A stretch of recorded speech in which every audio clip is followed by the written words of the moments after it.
was in the middle of the night. We were waiting to pick up a casualty, and a truck showed up, and it was just stacked with dead Ukrainians. This is Philip, combat medic, humanitarian, and somebody who's seen more life and death moments than any of us could ever imagine. He's been on the front lines in Ukraine, Haiti, and beyond, risking his life to save others. But no amount of training can prepare you for some moments. Well, we got artillery pretty bad, and then you don't even know it. You just kind of like dive to the ground, and then you hear the whistle.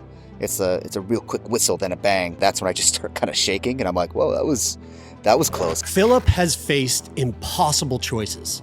Who gets saved? Who doesn't make it? And what does that do to someone? Philip, what is the most terrifying moment you've ever experienced while trying to save somebody's life in a war zone? This is a story about courage, trauma, and what it really means to put your life on the line to save others. Welcome to Sick Boy.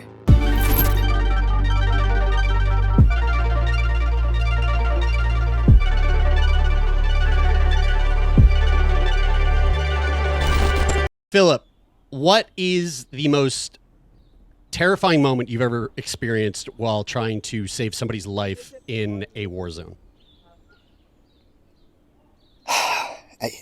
Have you guys ever been so scared that you didn't realize what kind of problem you were having until like 5 minutes later? Yeah. It's hard to feel that, it's hard to know. It's hard to know like how terrifying something is sometimes when you're in the moment. Like when I look back on some of these things that I've been through, I don't even know it until like 5 minutes later or 10 minutes later, or maybe like half an hour later. And that's when I just start kind of shaking, and I'm like, whoa, that was close. I almost just indexed, I don't know. We were in the beginning of the conflict in Ukraine, just to the west of Le Mans. And back then, Russians still had control of that whole Crimea forest area. And it was in the middle of the night. We were waiting to pick up a casualty, and a truck showed up, and it was just stacked with dead Ukrainians. Piled up. I'll be like 10, 12 of them. And we were pulling them out when we got artillery pretty bad. And then you don't even know it. You just kind of like dive to the ground, and then, you hear the whistle. It's a real quick whistle, then a bang. And you just stay low. And then as soon as the salvo stops, you get back up, you keep doing your job, and then we drive away. And then 20 minutes later, that's when I realized I was shaking. So I don't know. It kind of happens just like that. Wow. That's a little bit more intense than my story, I because bet. for me, it was at the local fair, and I was on this ride called the Zipper, and I thought that it had fallen apart in the middle of the ride for a second. I mean, the two aren't that far apart, Brian. It was. I think you've got me, Philip. But I'm wondering. But, I'm just saying, I was really scared. I'm wondering on a much more serious note, whether like is that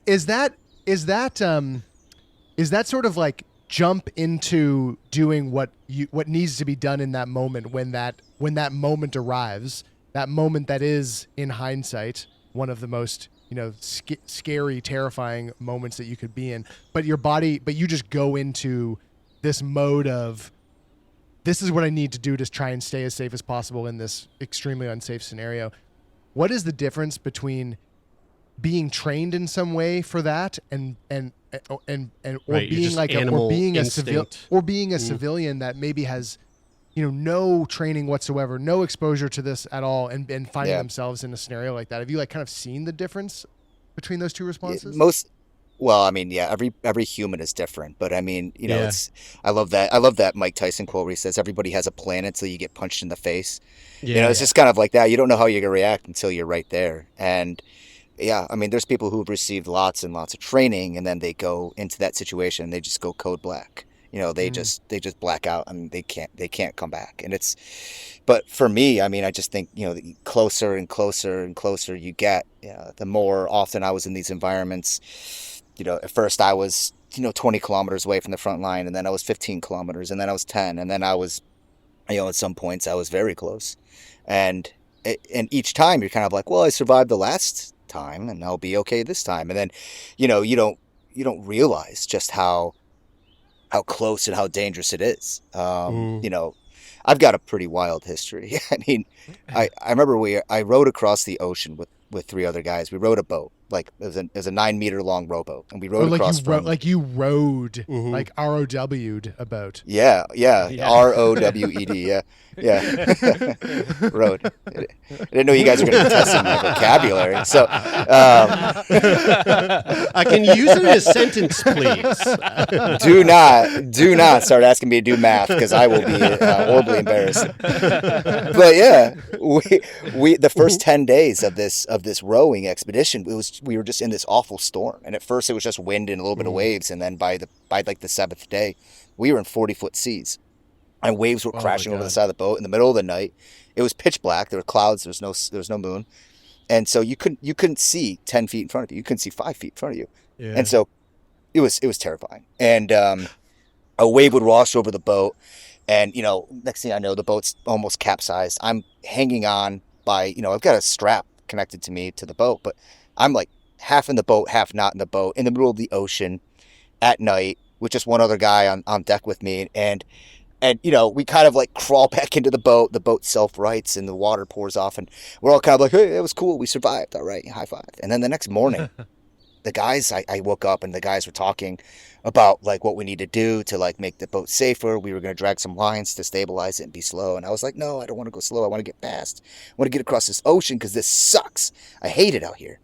And I remember that one of the guys, his name was James, he just looked at me and he goes, Phil, I just want to see my kid again.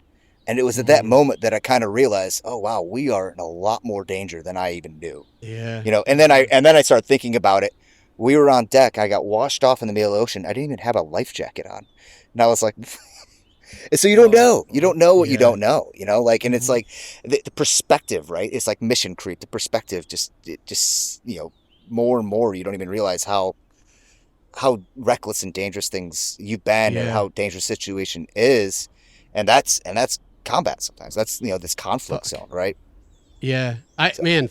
I went to IKEA yesterday, and now I feel like a piece of shit. Philip, I got lost. I got lost in the fake room. I got lost, and I was terrified. So, Philip, I want to get this out of the way because we're in a pretty unique situation here. Unique in a number of from a number of different sort of angles. One is that I think this is going to be a pretty unique conversation for us because this is the first time that we've had a combat medic on the show, which I'm very excited to dive into. The second unique situation here is that you are actually recording this from Haiti. People might be able to hear some of the background noise. You're recording with us outside from Haiti. What are you doing down in Haiti? Does this have anything to do with the work that you do? And B, well, no, let's just stick with A. Let's just stick with A. Yeah.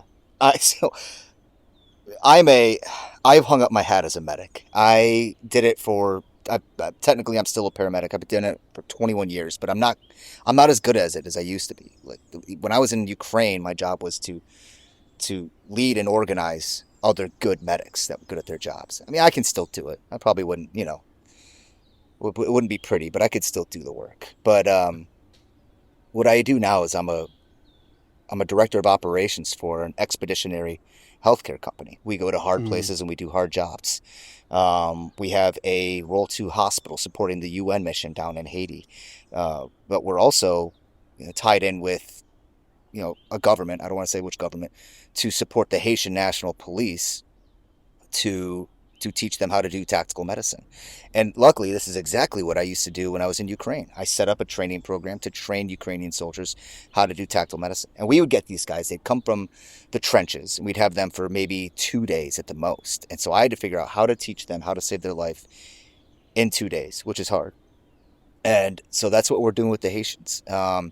and it was a bit of it was Homer's Odyssey to get here. So it's kind of exciting, taking helicopters over the mountains and armored cars through the streets of the city. And so here I am in the mountains, in the hills of Haiti, and at a nice little hotel. Actually, I don't mind it. And I have trainers that are currently right now as we speak training 60, 80 Haitian National Police officer how to save their lives. These people are in the fight of their lives against these gangs down here. It's awful. I mean, there are half of a dozen gangs or more that are all vying for control of this city, and they are battling ruthlessly, taking out civilians with them. And the Haitian government, the Haitian National Police, are outgunned. They're outnumbered. They don't have the tactics and the support. And so what we're doing is we're giving them a fighting chance just to save their own life and the life of their buddy. So, man, yeah, that's why we're here. You really do live a wild life. And I'm dying to know, how do you end up doing what you do today? Give us a bit of your origin story. I know that you started as a paramedic back in 2004. So how do you go from, being a paramedic from wherever you were from to roaming around the world to some of the most dangerous war-torn countries and cities to do the work that you do today? You guys want a fun story? I was in high school and I got arrested. And I had to do community service. Yeah, I got arrested. I got kicked out of school for a little bit, and I had to do community service. I don't know which helicopter that is, but it sounds close. Are you about to be bombed? What the? It sounds like an exfiltration academy. Yeah. That thing is really Good close. Lord. It's the UN helicopter. All right, so I was in high school and I got arrested. Do you guys want me to wait for that helicopter to off? Yeah, maybe it's landing. Maybe I can hear. Yeah, let's give it. Let's such a wild. It's actually it's. Let's give it a second. It's like, in a way, it's like perfect. I know. Totally. Let's see if we can see it. There it is. You can see it. There it is. It's the UN helicopter. Oh my God, dude! What the fuck? That's really It's landing on Wow. a dirt. It's landing on like a dirt field. Like, wow. It's funny. Like, I have Rambo 2, Rambo First Blood playing behind us, and when you turn the camera, I was like, wait a minute. it is. It's a Hind. It's one of the Mi-8s too. It's a Russian Hind helicopter. Wow. It's probably the same one that's in Rambo. Yeah. This is gonna be a wild interview for you guys. There's gonna be like, I wouldn't be surprised if there's like last night we were just having drinks and dinner and there was just gunfire back and forth. Wow. And it was big stuff. Just by the sound and the cadence, we were like, that's either a 50 cal or. You sitting here now at this hotel, like, are you strapped? Like, do you carry pretty much everywhere you go, or no? Okay. No, there's plenty of armed guys around here. Yeah. It's a humanitarian mission, like, and I really didn't carry much in my even when I was doing the tactical medicine stuff in Ukraine. If I ever got close enough to shoot in self-defense, I was way too close, and I was like, and that's what I would tell people all the time. It's like, if you're ever, and people would carry like knives with them, like, big Bowie knives and shit. And I was like, if you're ever close enough to a Russian that you need to stab him, you have made such a series of mistakes. What you should do is just sit down and feel ashamed, right? That you're there, and oh, by the way, he's going to shoot you dead long before you stab him. So it's always funny. Maybe it's kind of like wearing body armor, like sometimes it's just a false sense of security. And that's exactly what, I mean, carrying a sidearm in a place where they're shooting, 50 cals at each other, like what do you get? I mean, I'd rather just throw rocks, be carrying a pellet gun. Yeah. So if you want a good story, actually my origin story started with me getting arrested in high school. Not the most proud moment I've had in my life, but yeah, it was me and a few guys were just being knuckleheads, and next thing I know, I have to do community service, and the place I did my community service was the local ambulance squad, where I was washing ambulances. And then one day, this is back in like 2001 or whatever. And one day there was just this, all the bells go off and there's, people are screaming. They're like, come on, we got to go. And they just looked at me and I'm sitting there with a brush and they're like, hey, do you want to come help? There's a head on crash. And I was like, yeah, sure. Okay. And I'm in the back of this ambulance, like it bounced around and I'm like, I have no idea what's going on. And then I show up to this crash, this car crash with multiple casualties and people screaming and people holding, gauze on their head. And I'm just like, holy shit. Like, oh my and God. I never felt so useless in my life. I mean, and that's a common theme that I've seen is just the gnawing and awful pain of impotence. And you see it all over the world, right? When a man or a woman, wants to be able to act, has the means to act, they have legs, they have arms, they want to be able to do something, but they just can't. They can't. Impotence drives more, PTSD than anything sometimes. Wanting to fight and not being able to. And I'll never forget that feeling of just standing there and holding a backboard or something like that and feeling useless. And that moment, I just knew, I was like, I will never be useless in an emergency again. I am going to do something. And so I just changed my trajectory. Instead of going to some state school to study whatever, I went to paramedic school. And I was a paramedic by the time I was 20 years old, which is a lot of responsibility. Paramedics pronounce people dead, right? Deliver babies and give narcotics. And I'm 20 years old, right? I'm just a knucklehead. So I had a lot of growing to do. And I was learning quick and I was learning to stay calm. I was learning to, manage my emotions, which was hard for a young guy. And then I just started getting bored. I just said, I've just been in the same place doing the same thing for too long and I'm tired of it. And I remember I was just reading the National Geographic back when it was the paper, the National Geographic. And I remember reading about the new South Pole Station that they were building. And I just thought maybe they need medics down there. And I just started, old school Google looking to see if there was jobs.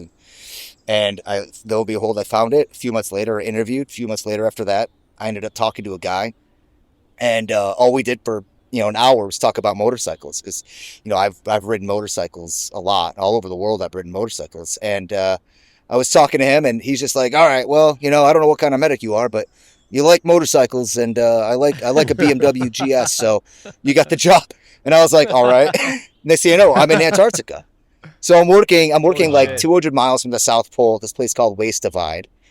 And that's when I realized that I could utilize my skills as a paramedic all over the world. And I can travel and see everything. Wow. And I did. I went to one of the hardest places to live on Earth, and I slept in a tent for 4 months, in negative 40 degrees. And, I drove bulldozers and, worked on flight lines with airplanes, and it was wild. And we were out there and it was so raw and beautiful and kind of dangerous. And you just really had to be resilient.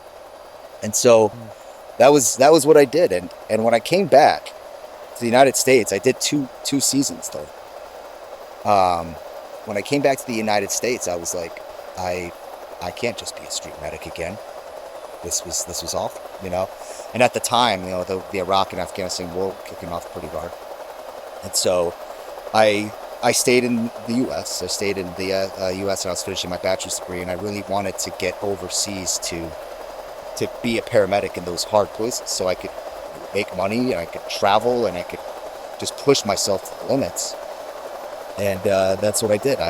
So I got a lot of exposure to kind of like the weapons and the tactics and stuff like that too. I'm just waiting for that helicopter to come right over that wall behind you, and just it just. Hey, there flew it goes. over. Yeah, I can tell.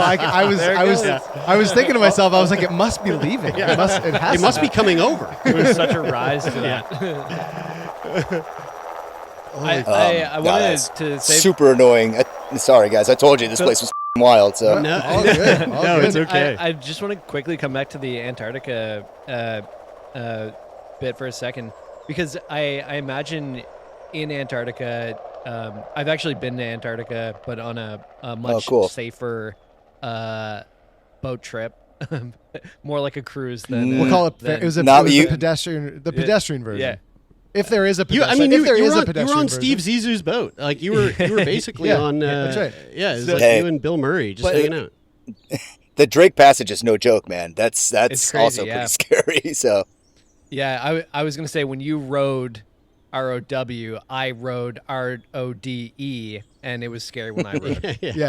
The thing about Antarctica is like there's obviously not a lot of people there, and I'm imagining as a medic, you know, like maybe the amount of like medic related work that you have to do while you're there is less frequent than like let's say you're positioned as a paramedic in a busy city or something. What is that experience like? What was that experience like doing work in Antarctica and then coming like back over and doing like regular sort of civilian being a paramedic in a city? Like, oh, I was getting so bored with being a paramedic in the city. It was just every day. And there's a lot of abuse of EMS, the emergency medical system, you know, whether it was paramedic or emergency nursing, emergency physicians. We're just so abused. You know, it's like people treat, in the United States at least, they treat the ED, the emergency department, like a primary care physician. And they treat the ambulance like an expedited taxi. So I was just so bored and tired of it all. I hated it. And I was getting burned out just by being a street. But I mean, you're absolutely right. I mean, when I was in Antarctica, we didn't do a lot of medicine. You know, paramedics are great because you're kind of a jack of all trades and you're a problem solver. And that's what I was. You know, I would think of creative ways to solve problems, whether it was, you know, we got to fix, you know, one of the pieces of heavy equipment, and we've got to, you know, make a pulley system to lift up the chassis so we could weld it back together. You know, and it was just kind of creating these solutions out of thin air. And that's what paramedics do, because sometimes you get a call for a patient that's trapped inside of a car, or they're at the third story of the house and they got a knife stuck in them. And you're just like, okay, well, how are we going to get them down? You know, and being in the emergency room is nice because, you know, the patient just arrives there and they have, you know, bright lights and, you know, there's clean sheets and everything just works, you know, and in the EMS, it's raw and dirty. So, but we're not that busy in a place like Antarctica. So I did everything else. And that's what was so cool. I was driving bulldozers, you know, pushing snow around, and I was doing fuels, which was messy, but fun too. And we were just doing weird sciencey stuff because the whole purpose of the mission was science related. Totally. So, I mean, that's really cool. Yeah. In that same sort of line of questioning, I'm curious about so like we've had paramedics on the show in the past, and oftentimes we're talking to them about, you know, the scope of practice for someone who works in a big city like Toronto or something like that. And more often than not, we're talking to them about those sorts of things, but also like the sort of mental health ramifications of that type of work. But for you, I'm curious, like when you look at the scope of practice of an EMT in a city that is not a war-torn country or a war-torn city, I can imagine that the sort of procedures and technical requirements are much different than what you are typically doing in, say, you know, on the front lines of Ukraine. So take us through that. Like, what are some of those challenges that you face performing more, I guess, acute or advanced procedures in a war zone compared to what you'd be doing in a normal city? The thing you got to remember about any type of conflict zone, war zone, austere environment is that you are resource limited. And this is what makes paramedics so great, is that they just know how to solve problems in like resource deprived environments. And so in a conflict zone, I don't have an EKG monitor. I don't have bright lights in the back of an ambulance. I don't have any of this stuff. So you're working out of a pouch on your body armor and a headlamp. And sometimes you can't even use the headlamp because if you do, you'll give away your position. So you're working under red lights only. You know, the inside of the ambulance or whatever we were using, the back of a truck, which is what I was using when I was first there, bed of a truck with a cap on top. We had just red lights only. And if you were shining a bright light, you'd be killed. You know, they would see you, especially when the battle lines weren't defined. You know, in the beginning, the battle lines were very fluid, and you know, sometimes the Russians would be here, sometimes they'd be pushed back. So we'd be driving down roads that were sometimes totally, you know, safe one day. Well, safe being a relative word, and then they were dangerous the next. And you're driving at night, you know, with no headlights, with just shining a flashlight out the window periodically. So it's pretty pretty dangerous. But Yeah. the paramedics, EMTs, they're very protocol driven. They're very, step by step, ABCs, airway, breathing, circulation, and so you just have that driven in your head. So regardless if I'm in, I'm on a street in an ambulance with, a $200,000 ambulance and a $30,000, 12 lead EKG, or I'm in a conflict zone, if I see someone hemorrhaging, my protocol driven brain, my just like step 1, boom, go. Step 2, go. Step 3, go. That's how you work. And nothing changes. It's all the same. So yeah, we would just kind of respond to contact, as you say, and so that was kind of a lot of my work there. What Tourniquets first, hemorrhage control, wound packing, next, what Make sense? Yeah, you mentioned earlier about learning in your paramedic career, in your medic career, learning how to stay calm and learning how to manage your emotions. And the career of a medic and paramedics, as Jeremy mentioned, and as we've learned with talking to a lot of medics over the years, is like that there can be a lot of burnout, there can be a lot of trauma, there can be a lot of mental health struggles that go along with what you see, what you have to do, the types of scenarios you find yourself in, and I would imagine that there is a pretty big difference between managing emotions and suppressing emotions. Yeah. And I'm curious about how you learn to manage them, how you do manage them, and I guess in your role now with training people, is that a factor? Is that a part of the way that you a piece of the training that you facilitate when you're working with people in the places you find yourself? It's really difficult to train someone to be able to respond to something horrific and not be emotionally charged by it, right? I think the most important thing I've done is just learn how to manage these things. When everyone has that one call, where you either go right and you have a long meritorious career for 30 years, or you go left and you walk off the job. I was with a partner one time and we responded to a really bad motorcycle accident, and we rolled the guy over, and it was a horrible thing to see what had happened. And I remember my partner just kind of stood back. She walked to the ambulance, and about 5 minutes, 10 minutes later, I couldn't find her.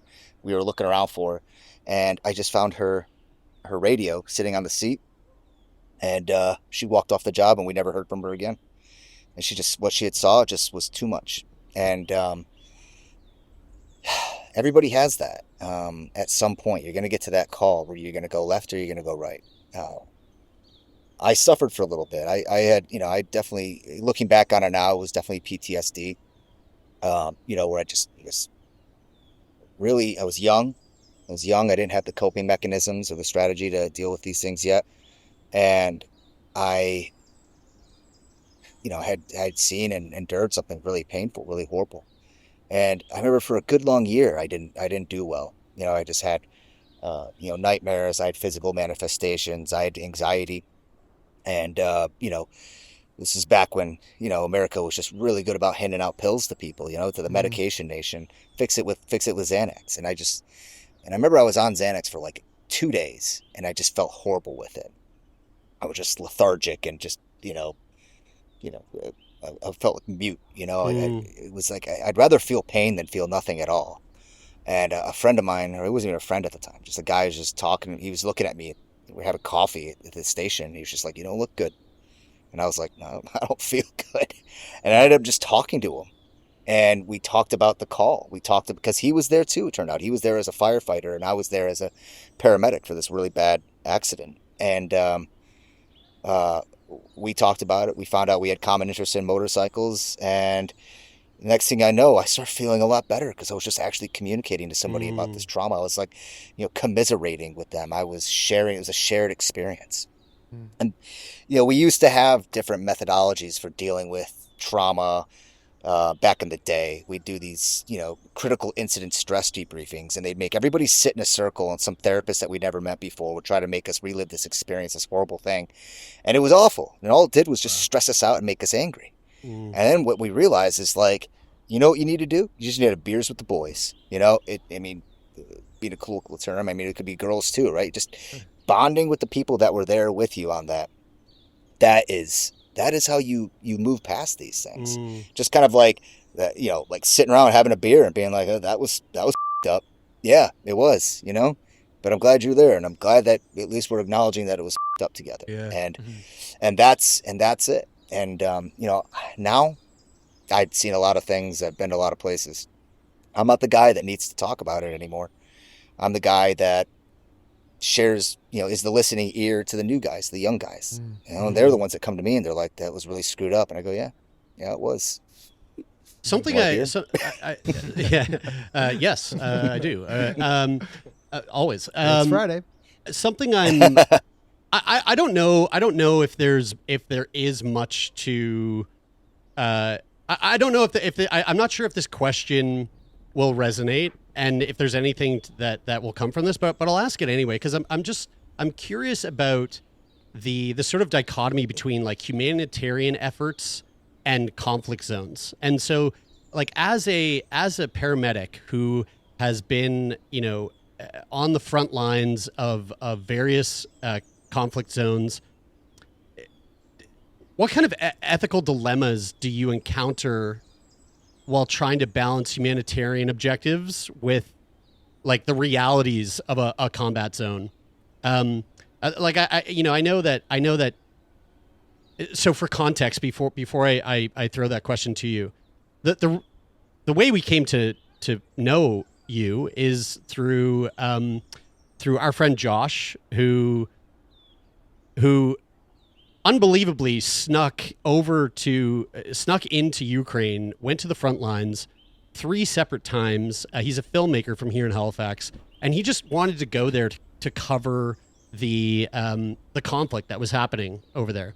The documentary was called Last Ride Home, and you were basically one of the key characters that were being covered in this documentary. And after the screening, we were very fortunate to have some time to have like a Q&A with you and Josh and other members of the team that helped make that film possible.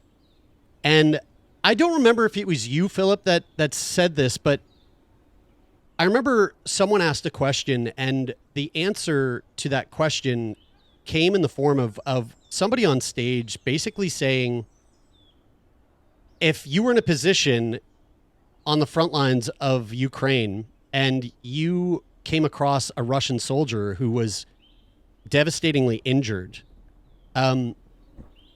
even though you are there helping Ukraine and like Russia is the enemy, you would still treat that Russian soldier regardless of where you stand on what side of that war is taking place. So like, I guess my question there is, back to this like idea of juggling the ethical dilemmas while offering humanitarian aid in a place that is so rife with ethical drama. Does that make sense? So it's not as complicated as it seems. Not for me at least. Every person in medicine kind of takes that Hippocratic oath where like you're going to do no harm, you're going to help people. And, you know, whether they were Russian or they were Ukrainian, we do what we can to help them. You know, I mean, it's at the end of the day, I wasn't fighting the Russian people, right? I mean, I wasn't fighting anyone. I was just supporting Ukraine. But they're not fighting the Russian people. They're fighting the Russian government. The Russian government, you know, for better or for worse, definitely for worse, is forcing these Russian people to go to war with Ukraine, you know? And a lot of them are completely brainwashed, you know. This happens, you know, in conflict zone. It's easy to vilify a person and or a people and make them the enemy, and that's exactly what's happened, you know, in Russia. They've turned the Ukrainian people into their, you know, from being their neighbors and their brothers and their sisters to being the enemy. And you know, it's an ugly fight. But yeah, I mean, as far as helping people, it's no conflict in my mind. Mm. We did choose a side though, and this is the hard part about, you know, the humanitarian community, which is kind of what sets me apart from them, is that for me it was easy to pick a side there, and the whole world has unequivocally decided, that there is a good guy and there's a bad guy in this fight. Unless you're Iran and North Korea, everyone knows who the good guys are and who the bad guys are. And so for me, going there and supporting Ukraine and supporting the Ukrainian soldiers, that a lot of people view that as a conflict of interest. They view that as being, you know, unhumanitarian, because we're supposed to be unbiased. We're supposed to not partake in the conflict. We're not supposed to like aid and abet conflict and battles. But there's a good guy to this war, and the battle lines, especially now, have been defined. And the only way we're going to end this conflict, and the only way we're going to support the people that we unequivocally decided are the good guys, is by going forward and supporting those Ukrainian soldiers, because they're the ones getting killed. They're the ones getting blown up. They're the ones that are, being injured all the time. Yes, drones are coming and they're hitting Dnipro and they're hitting Kyiv. I understand that, but they have emergency services in Ukraine to respond to that. The people on those front lines, they've evacuated. There aren't legions of civilians that are being displaced anymore. They aren't people who are starving in bunkers anymore. They've all been moved. Most of them they've been mandated to move. Yes, there's still some people that live in those liminal areas, but that's on their own volition. So when I deal with the humanitarian community, and I talk to these people I work with and I know with in DC, and they say, "Oh, how do you support the military? How are you there doing that?" And I was like, because they're the ones that are being injured. They're the ones that are being that are the greatest victims of this war. And oh, by the way, a month ago, that guy was a painter. Yeah. 2 months ago, that other guy was a carpenter. Like, they were civilians. They were the people that you vowed to help until they had to put on a uniform. And it's not just men, it's men and women. And so, this whole like humanitarian, nonpartisan kind of belief, I just think it's misplaced. And, there just isn't the need in Ukraine to help the civilians the way that these humanitarian communities, these large NGOs, these multi-million-dollar NGOs want. Mm-hmm. That only want to rely on. So, do you your life is so fascinating and also terrifying, and I can only imagine that the people that know you back home, family, friends. I mean, I'm sure there's a lot of them that are like, yeah, that's Philip, and it's amazing, and we love him for it. But there's also got to be some people that just think you're absolutely out of your mind.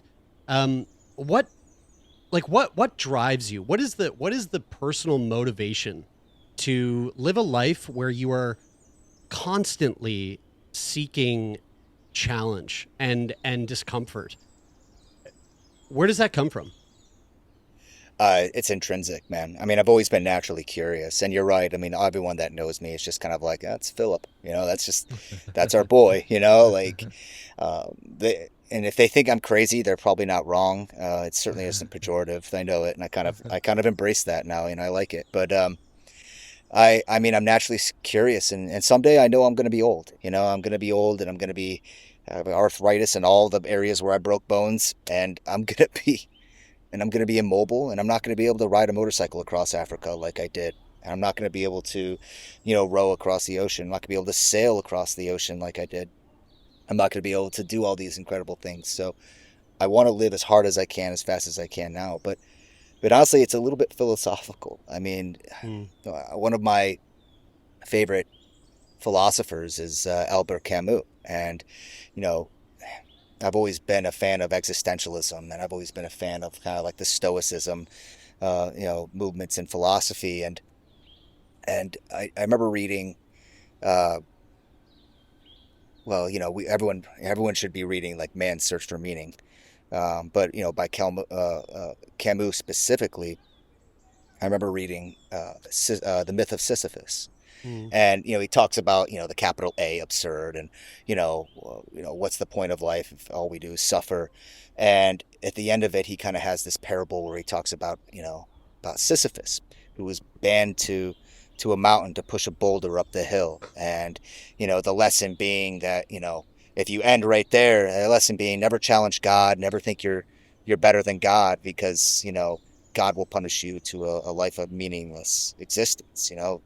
The punishment is to never challenge authority. The lesson is to never challenge authority, and the punishment is this boulder. But Camus kind of just like played out a little bit, and, said at the end of it, one can only imagine that, Sisyphus, smiles, right? And the idea being that the gods once again failed to punish Sisyphus because he's embracing every single day of pushing that boulder up that mountain as the greatest challenge he'll ever face, and he's accomplishing that challenge, and he's still alive. And so every day he's overcoming, one more obstacle. Every day he's, beating the gods once again. So I always just think of it like that. Like if I just keep pushing that boulder up the mountain, and I find new ways to push a boulder up the mountain, like that's one more day that I've just proven to myself that this can't kill me. Like if I can survive this, imagine what else I can survive. And I think there's just so much meaning to that too. Just enduring suffering, enduring challenges, and then rising above it. You rise above a challenge, and you're suddenly on top of that mountain. Like, well, what can kill me now? Like it's such a feeling of accomplishment, and you can only get that through suffering. I love that. Do you feel like living life that way, Philip, that it allows you to live a life where you don't fear dying? I think fearing death is important. I think that's a tool of self-preservation. And I always got mad when I would meet people in Ukraine that were like, I'm not afraid to die. I'm going to go forward and do all this stupid shit. It's like, okay, well, I don't want to be anywhere near you because I do fear death and I don't want to die. I'll go to the hard place and I'll do the hard things, but I'm going to make sure that I've done every single thing possible to preserve my life, right? I'm going to wear my body armor. I'm going to drive a certain way. I'm going to, not turn my lights on, red lights only, because I want to live. So fear is an important tool needed for self-preservation. And if you don't have that, you could be a dangerous liability. So no, I mean, I still fear, I still have fear. I still have, a lot of things that pressure me to want to keep going. So do you think that fear has evolved though? Cause I live with cystic fibrosis, and I thought I lived the majority of my life with this notion that I was going to die by 30, and that meditation on death on a daily basis, it was one of the most incredible gifts I could ever have been given, because it very much changed my perception about what it means to die in a way that I think is really healthy. And so the fear of death for me, what's that quote? Exists, but it's shifted. The fear of death follows from the fear of life. A man who lives fully is prepared to die at any point. Yeah, and that's what I was thinking of with Philip. It's I feel like you're prepared to die at any point because you're living life to the fullest. And it almost seems like what you're afraid of is like not getting to continue living life to the fullest, rather than actually not being here. Yeah.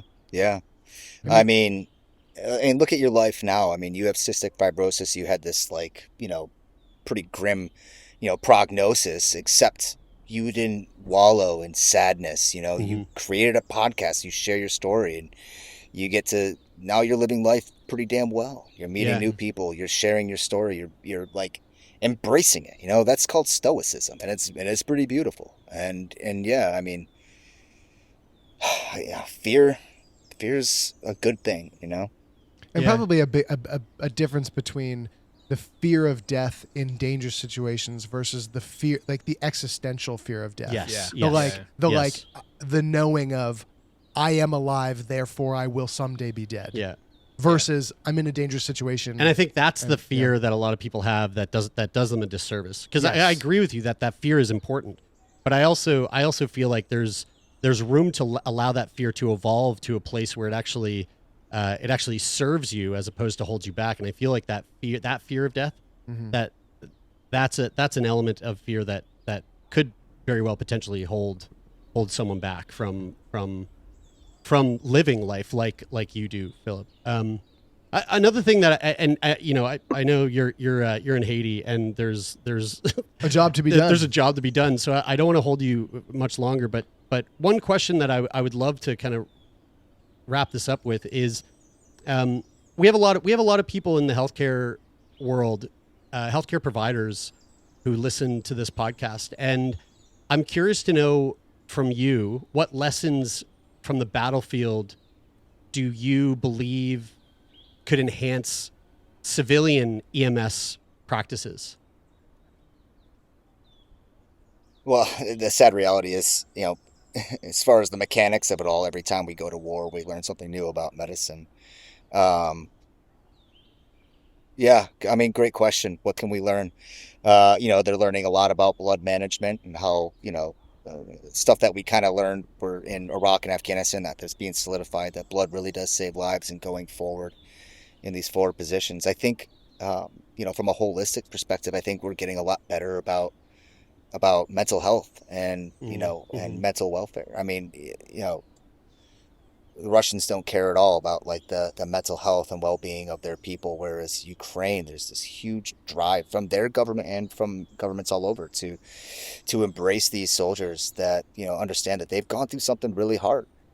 A lot of them have PTSD, and a lot of them have, physical and lasting ailments, but, they need lots of rehab. And this war is going to live in the minds of these people for the next 50 to 75 years. They talk about what the World War II did just to our generation, right? The baby boomers were, they were the children that were products of people that had unrequited PTSD that they weren't even allowed to talk about. All these greatest generation folks coming back from World War II didn't get to go to, therapy. They didn't get to talk about it. They didn't have, ketamine or microdosing treatment. They didn't have medication. They didn't have anything to help them cope with this. And so they pass that on to their children. Raising children with a mental health disorder leaves lasting consequences. So, there's a lot to learn here. Also, stay humble. Oh God, we in the United States, we're so spoiled with how good we have it. I know there's a lot of talk right now about how the United States has, been cheated and that, the world's against us, but it's not. Man, life's not bad for us. My gosh, a loud truck. Well, Philip, man, I mean, this conversation went. It was far more engaging and beautiful than I anticipated it to be, and I had pretty high expectations. The work you're doing is so important, and we're so grateful to have had the opportunity to not only watch you work in Joshua's documentary Last Ride Home, but also to get a moment to really sit down and get to know the man behind the work. Thank you. This has been just an absolute treat, and we really appreciate you taking time out of your schedule. Hey, I appreciate it, guys. It's fun, man. I love telling these stories. Sometimes I forget they're even there. Sometimes I forget even like how much I've done myself. And so then when I start telling the story, it's just like, oh yeah, I did ride a motorcycle across Africa, It's kind of good to get it out there, like someday I'm going to be long and dead and people will forget that I ever did the things I did. So, well, before that day comes, I hope you write a book, because it's a book I'd be picking up. Philip, thank you, man. Thank you. And good luck out there. Stay safe. And yeah, dude, just so grateful to know you. Awesome. Yeah, guys, thanks so much for this opportunity, and stay warm up there in Canada. My God.